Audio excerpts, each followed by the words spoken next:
Assalamualaikum warahmatullahi wabarakatuh. Perkenalkan, saya Firdausi Nuzulani Amila dengan NRP 500823174 dari kelas Matematika Teknik Kimia B. Di sini, saya akan mempresentasikan dan mempraktikkan penyelesaian soal dari Flow of Heat from Fin menggunakan ANSYS. Untuk soalnya sendiri adalah sebagai berikut. Soal ini diambil dari buku Applied Mathematics in Chemical Engineering Second Edition dari McGraw-Hill Book Company. Dari example 36. A copper fin L feet long is triangular in cross section. It is W feet thick at the base and tapers off to a line. The base of this wedge-shaped piece of metal is maintained at a constant temperature Tb, and the fin loses heat by convection to the surrounding air which is at a temperature Ta. The surface coefficient of heat transfer is H BTU per hour feet quadrat degrees Fahrenheit. What is the relation between the temperature of the fin metal T and the distance from the base Lx? In this example, heat is the only form of energy involved and consequently may be regarded as a conserved quantity. The rate at which heat is conducted in the x direction is given by the Fourier relation dengan persamaan Fouriernya adalah Q sama dengan minus KA dt per dx, where A is the area normal to x. Jadi dari soal ini terdapat sebuah fin yang berbentuk segitiga dengan panjangnya sebesar L feet dan memiliki ketebalan sebesar W feet. Nah, di mana dasar dari fin ini atau base dari fin dijaga pada temperatur konstan sebesar Tb dan terdapat panas yang keluar ke lingkungan secara konveksi yang memiliki suhu Ta. Kemudian berdasarkan soal ini juga diketahui di mana nilai K atau thermal conductivity adalah besar 220 BTU per hour feet degrees Fahrenheit. Kemudian untuk panjangnya atau L, panjang dari fin adalah sebesar 1 feet. Kemudian untuk ketebalannya yang ini adalah sebesar 0,0833 feet. Dan untuk suhu dari base fin-nya sendiri atau Tb adalah sebesar 200 degrees Fahrenheit. Dan untuk suhu yang keluar ke lingkungan secara konveksi adalah sebesar 100 derajat Fahrenheit. Dari soal ini kita akan selesaikan menggunakan ANSYS. Langkah pertama adalah kita akan membuka workbench ANSYS ini, sehingga akan muncul tampilan seperti ini. Lalu kita akan melakukan penggambaran dari fin yang berbentuk segitiga tadi menggunakan geometri. Cara yang di sini, lalu klik kanan geometri, klik New Design Modeler Geometry.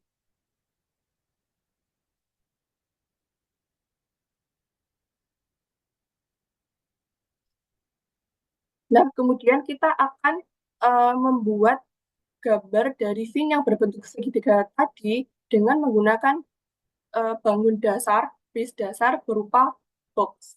Caranya kita klik Create, lalu klik Primitive, pilih Box, kita generate saja terlebih dahulu.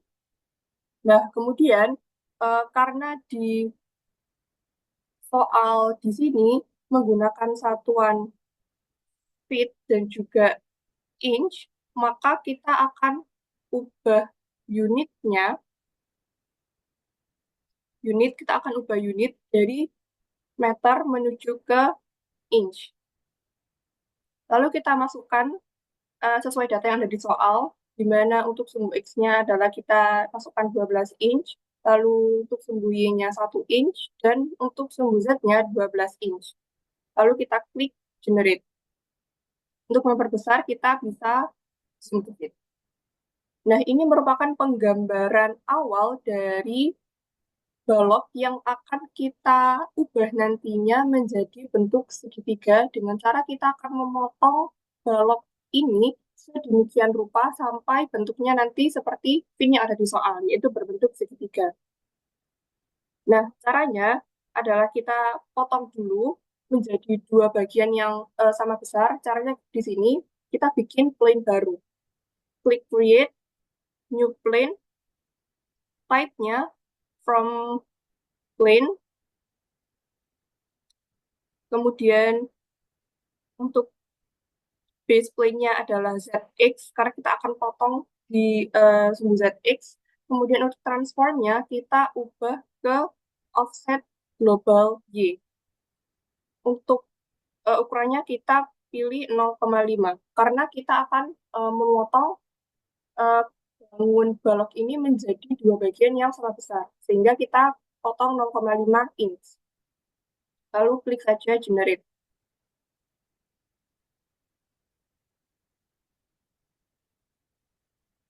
Nah, di sini sudah terbentuk atau sudah mulai terlihat bangun yang akan kita potong nantinya. Nah, di sumbu ini nanti akan uh, kita lakukan pemotongan. Caranya seperti ini, kita klik create, klik slice, slice by plane, apply. Karena badinya cuma satu, maka slice targetsnya adalah all bodies. Lalu klik generate. Nah, di sini sudah terbentuk dua bangun yang sudah kita potong, yaitu di sini ada bangun bagian atas dan bangun bagian bawah. Nah, untuk penggambarannya seperti ini. Nah, lalu masing-masing bangun kita akan potong lagi, yaitu potong serong atau miring ke bawah untuk bangun atas dan juga miring ke atas untuk bangun bawah. Caranya kita akan bikin plane baru, klik new plane, lalu type-nya kita ubah dari from plane menjadi from 3 points. Dan untuk points-nya kita select di sini 2 titik di atas dan 1 titik di tengah-tengah sini. Lalu kita pilih apply, generate. Lalu kita akan potong bangun tersebut. Kita pilih slice, slice by plane, apply, base plane-nya plane 5, lalu karena bangunnya ini sudah terbentuk dua, maka slice targets-nya kita pilih select bodies. Nah, kita pilih bangun yang sudah kita titik-titikkan tadi, yaitu bangun atas. Kita pilih, klik apply, lalu klik generate. Nah, di sini sudah terbentuk bangun yang terpotong, yaitu ada bangun segitiga di atas dan juga bangun segitiga di bawah. Sehingga total bangun yang ada di sini adalah terdapat 3 bangun. Nah, kemudian untuk bangun yang ada di bawah, kita akan lakukan hal yang sama seperti bangun yang ada di atas, yaitu kita akan melakukan pemotongan. Caranya kita pilih create, new plane, kita bikin plane baru, type-nya from 3 points, selected points-nya kita pilih titik 3, lalu kita pilih apply, lalu klik generate, lalu kita potong. Slice, apply, select bodies. Untuk bodies-nya kita pilih bodies bawah, apply, generate. Nah, di sini sudah terbentuk 4 bangun yang masing-masing bangunnya adalah berbentuk segitiga. Lalu kita akan buang bangun yang tidak akan kita gunakan, yaitu ini bangun bagian atas dan bangun bagian bawah. Kita akan buang dengan suppress body. Nah, setelah itu kita generate. Nah, di sini terbentuk bangun yang akan kita gunakan nantinya. Nah, di sini sudah mulai terlihat bangun dari fin yang akan kita gunakan. Lalu langkah terakhir dari geometri ini adalah kita akan melakukan new part.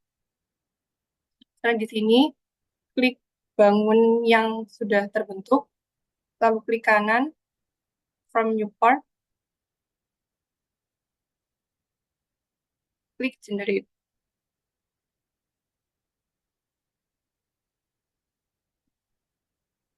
Lalu setelah kita berhasil melakukan penggambaran bangun, selanjutnya kita akan melakukan meshing. Kita update dulu, lalu kita pilih mesh. Kita hubungkan.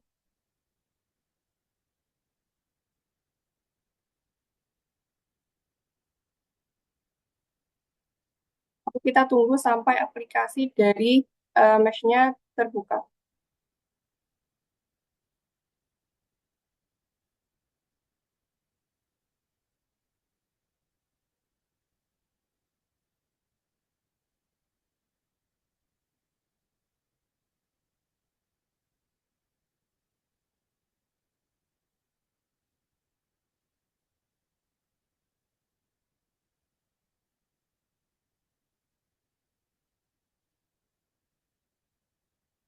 Lalu kita klik 2 kali pada mesh.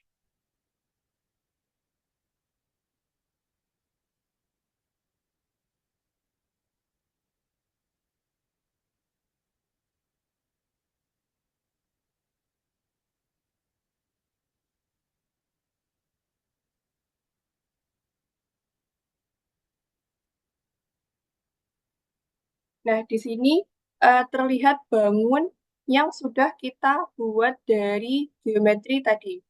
Nah, langkah pertama pada meshing ini adalah kita akan memberi nama pada masing-masing sisi bangun ini. Caranya di sini, kita klik face, lalu klik bangun pada base bagian dasar ini,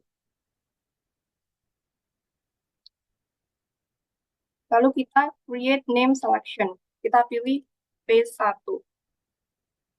Selanjutnya, kita akan memberi nama pada bagian ini, sisi kanan kiri.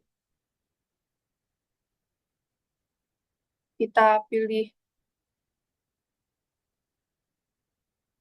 create name selection, face 2. Lalu di sisi belakangnya,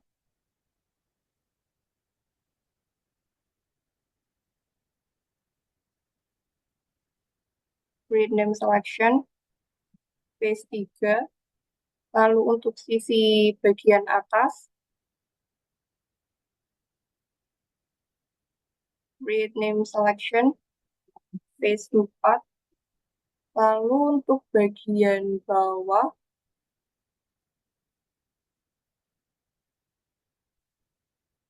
create name selection, face 5. Oke. Nah, kemudian setelah kita melakukan penamaan pada masing-masing sisi dari scene tadi, selanjutnya kita akan pilih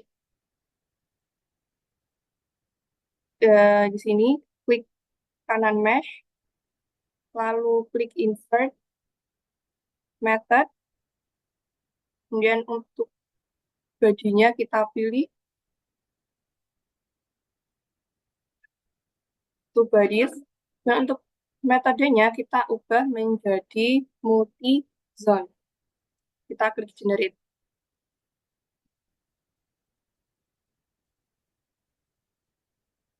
Nah, setelah itu, setelah kita melakukan multi zone tadi, kita klik lagi pada mesh. Lalu karena di sini mesh-nya itu masih ukurannya besar-besar, sehingga nanti akan menghasilkan perhitungan yang tidak terlalu presisi, maka di sini kita akan ubah physics preference-nya dari mechanical menjadi CFD. Nah, lalu untuk elemen size-nya kita akan potong-potong menjadi 0, sebesar 0,01 meter. Lalu kita klik generate.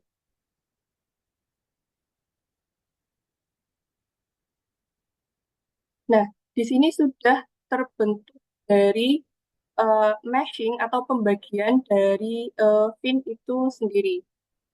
Nah, di sini kita bisa lihat seberapa banyak kotak-kotak yang terbentuk, dan di sini terlihat bahwa uh, dari CFD dengan elemen size 0,01 meter terbentuk elemen sebanyak 3.131 elemen atau kotak-kotak kecil. Nah, selanjutnya setelah kita melakukan meshing, langkah selanjutnya adalah kita akan melakukan fluent.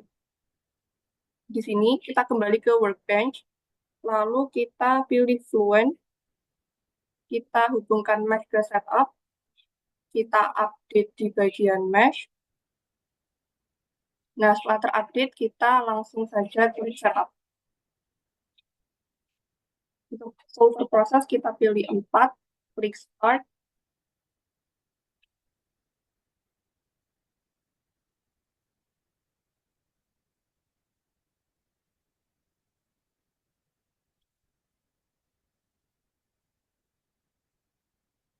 Dan kita tunggu sampai aplikasi dari Fluent terbuka.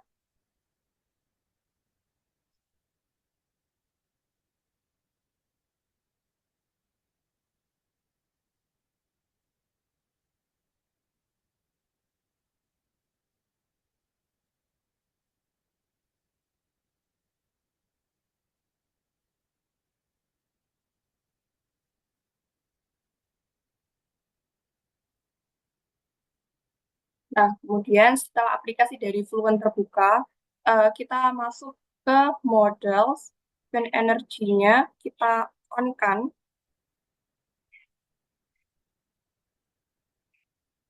Kita klik OK. Kemudian kita masuk ke cell zone condition. Di sini kita pilih part solid, type-nya kita pilih solid, lalu kita pilih apply, close. Nah, setelah itu kita masuk ke materials, pilih solid, pilih aluminium. Nah, selanjutnya kita akan melakukan pengubahan unit, karena di sini unitnya atau satuannya tidak sesuai dengan yang ada di soal. Nah, caranya kita akan melakukan pengubahan unit dengan cara di sini, klik units, kita akan ubah masing-masing unitnya. Pertama, kita ubah dari thermal conductivity,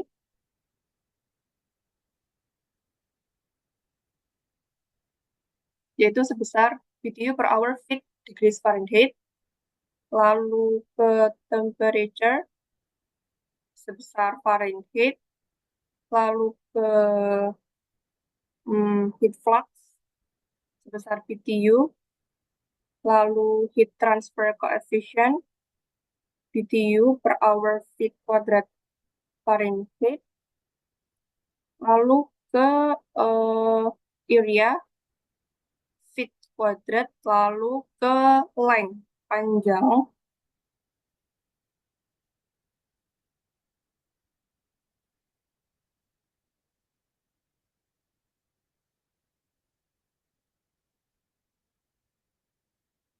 length sebesar feet, lalu kita close.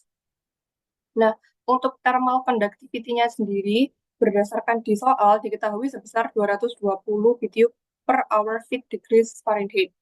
Lalu kita ubah di sini jadi 220. Kita change or create, lalu klik close. Nah, setelah itu kita hapus, di sini kita masuk ke mesh interface, kita hapus kontak region-nya, lalu klik delete, lalu kita close. Nah, selanjutnya kita akan masuk ke sini, graphics, mesh,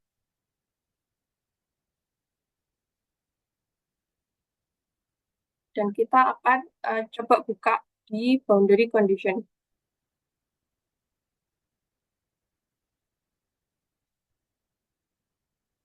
Nah, untuk phase 1, kita display.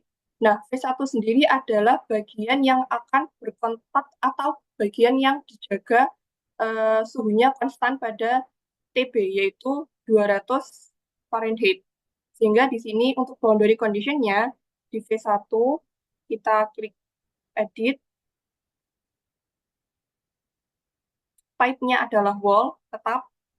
Kemudian untuk temperature-nya kita ubah jadi 200. Kita pilih apply, lalu close. Lalu untuk phase 2 sendiri adalah bagian dari sisi kiri atau left. Sehingga di sini kita pilih phase 2, type-nya tetap wall, kita edit. Lalu untuk heat flux-nya adalah tetap 0. Kita ubah namanya saja menjadi left atau kiri. Kita klik apply, klik close. Lalu untuk phase 3-nya adalah sisi, nah untuk phase 3-nya adalah sisi kanan. Kita pilih di sini phase 3 kanan, type-nya tetap wall, kita klik edit. Heat flux-nya tetap 0, lalu kita ubah namanya jadi right. Klik apply, klik close. Lalu untuk phase 4-nya adalah bagian top atau bagian atas. Kita klik di sini phase 4. Nah, untuk type-nya kita ubah dari interface menjadi wall.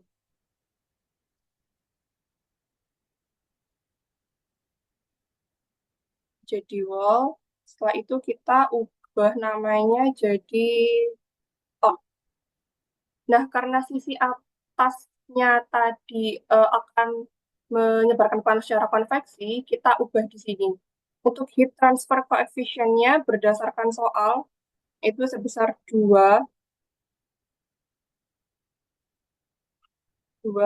Nah, untuk free stream temperature atau suhu di udara, yaitu suhu TA, di sini TA, di mana di soal diketahui suhu TA adalah 100 derajat Fahrenheit. Lalu kita ubah saja di sini jadi 100. Klik apply, klik close. Nah, lalu untuk phase yang terakhir adalah bagian bottom, atau bagian bawah di sini ya. Kita ubah type-nya jadi wall.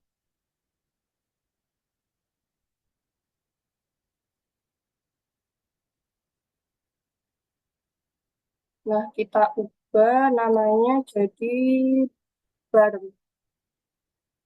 Konveksinya, heat transfernya tadi 2, free stream temperature 100, kita apply, close. Setelah itu kita close. Nah, setelah itu kita akan masuk ke di sini, di solution, kita klik method. Untuk time methodnya kita off-kan. Lalu monitors di bagian residual.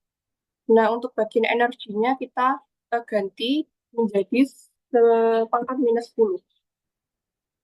Klik OK. Kemudian kita initialization, klik standard. Untuk temperaturnya, temperatur awalnya kita set di 150. Kita initialize. Lalu kita akan run calculation. Nah, untuk number of iteration-nya kita pilih 100. Calculate.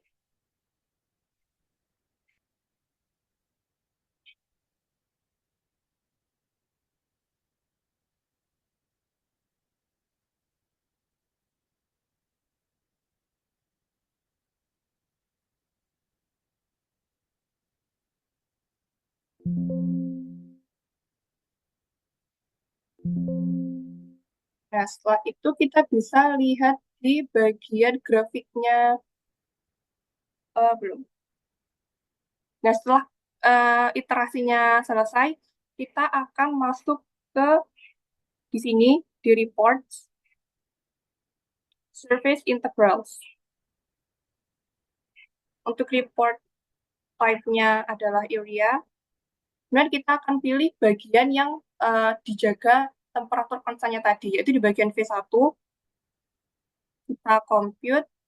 Nah, ternyata area-nya adalah sebesar 0,08333.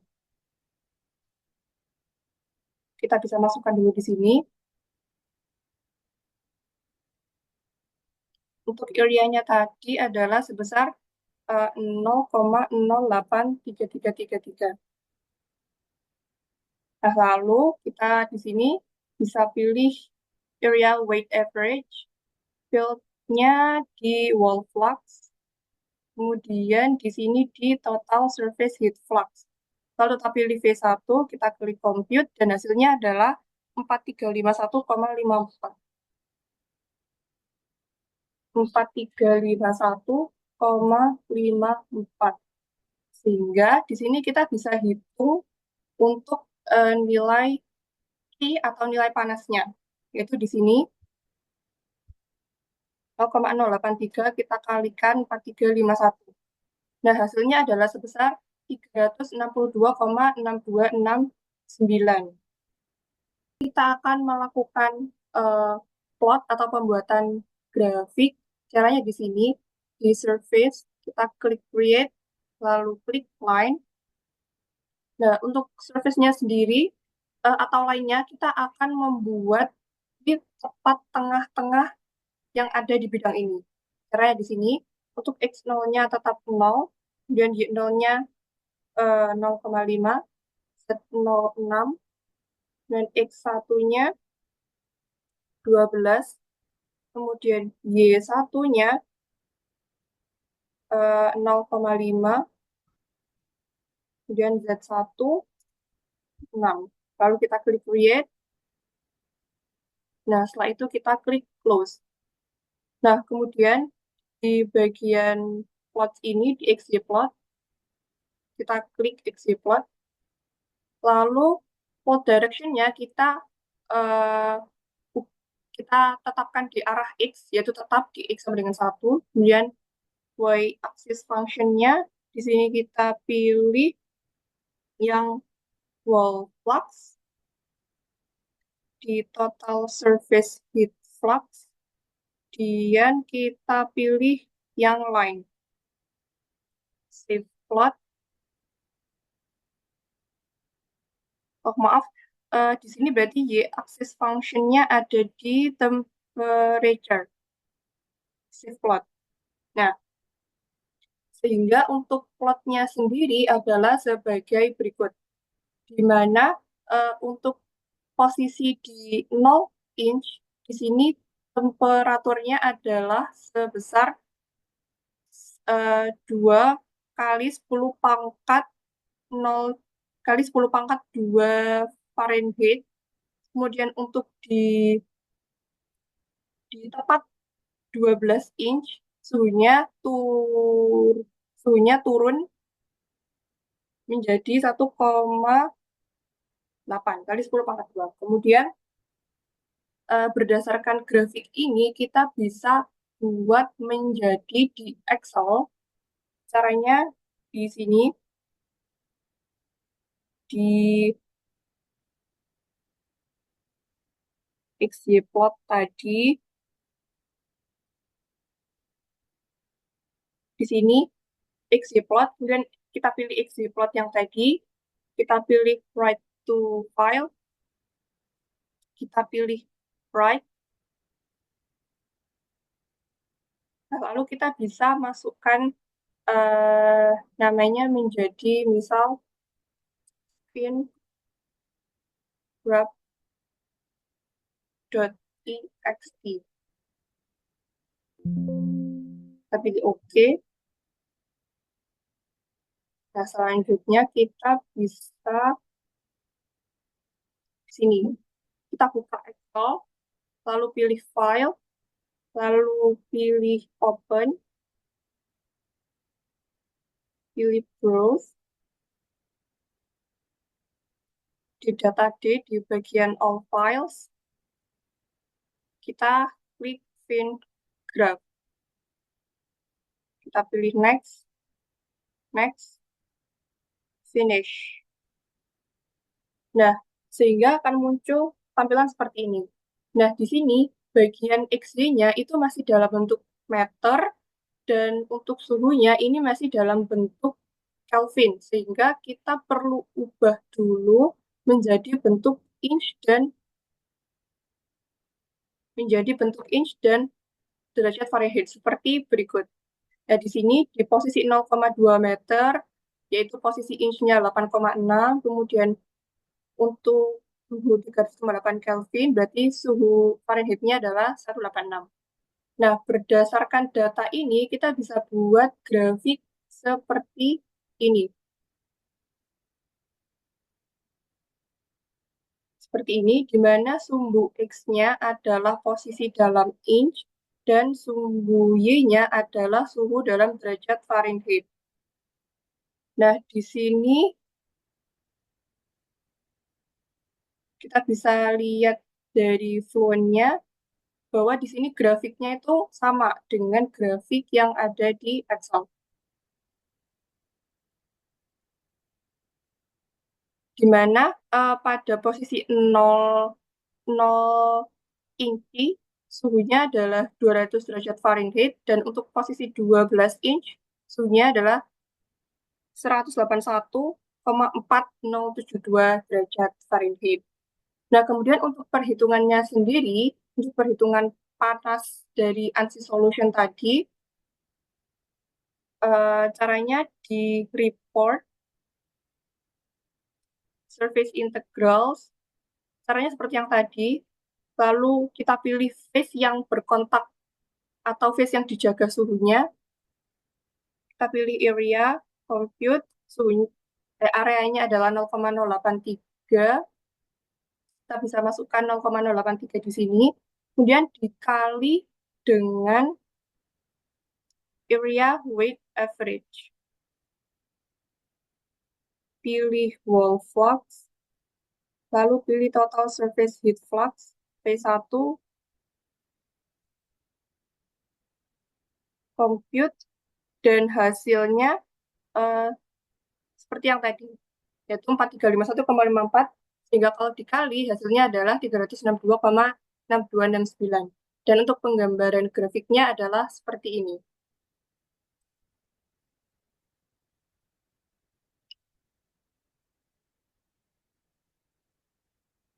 Ini adalah hasil penyelesaian secara analitik bahwa didapatkan pada hasil penyelesaian secara analitik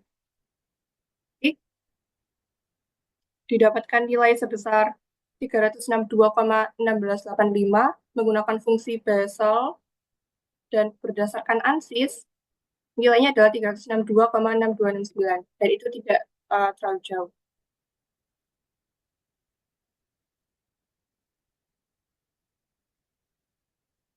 Sekian penampilan jawaban dari saya. Terima kasih. Kurang lebihnya mohon maaf. Wassalamualaikum warahmatullahi wabarakatuh.